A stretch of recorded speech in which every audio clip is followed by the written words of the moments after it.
Министр труда и социальной защиты населения Казахстана Биржан Нурымбетов высказался в введении отчисления дополнительных 5% работодателям в качестве пенсионных отчислений. В концепции модернизации пенсионной системы, которая была принята еще в 2014 году, такая мера 5% была предусмотрена. Суть в том, что в развитии пенсионной системы в целом должна быть солидарная ответственность государства, работника и работодателя. Сегодня государство выплачивает пенсии более 2 миллионов человек. Государство выплачивает гарантии по ЕНПФ. Вокруг этой темы есть разные мнения, но как Министерство труда мы настаиваем на том, что дальше отсрочку делать нельзя. С 2023 года 5% взносы надо вводить.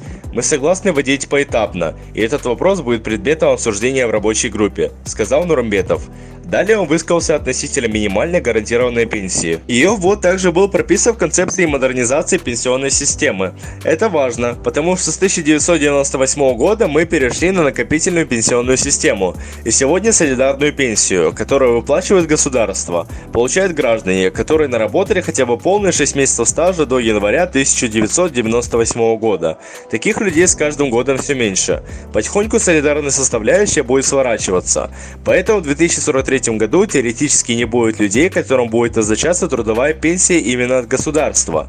Будет только базовая пенсия. Поэтому мы предложили с 2028 года внедрить в Казахстане минимальную гарантированную пенсию. Она заменит сегодняшнюю базовую выплату.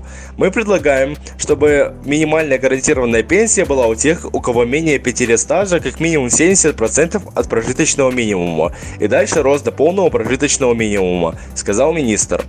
Напомним, на совместном заседании палат парламента президент Касым-Жомарт Токаев, озвучивая послание народу Казахстана, поручил отложить до 2023 года введение 5% дополнительных пенсионных взносов работодателей. Глава государства добавил, что за это время правительство, представители бизнеса и эксперты должны просчитать варианты и прийти к согласованному решению с учетом интересов как будущих пенсионеров, так и работодателей.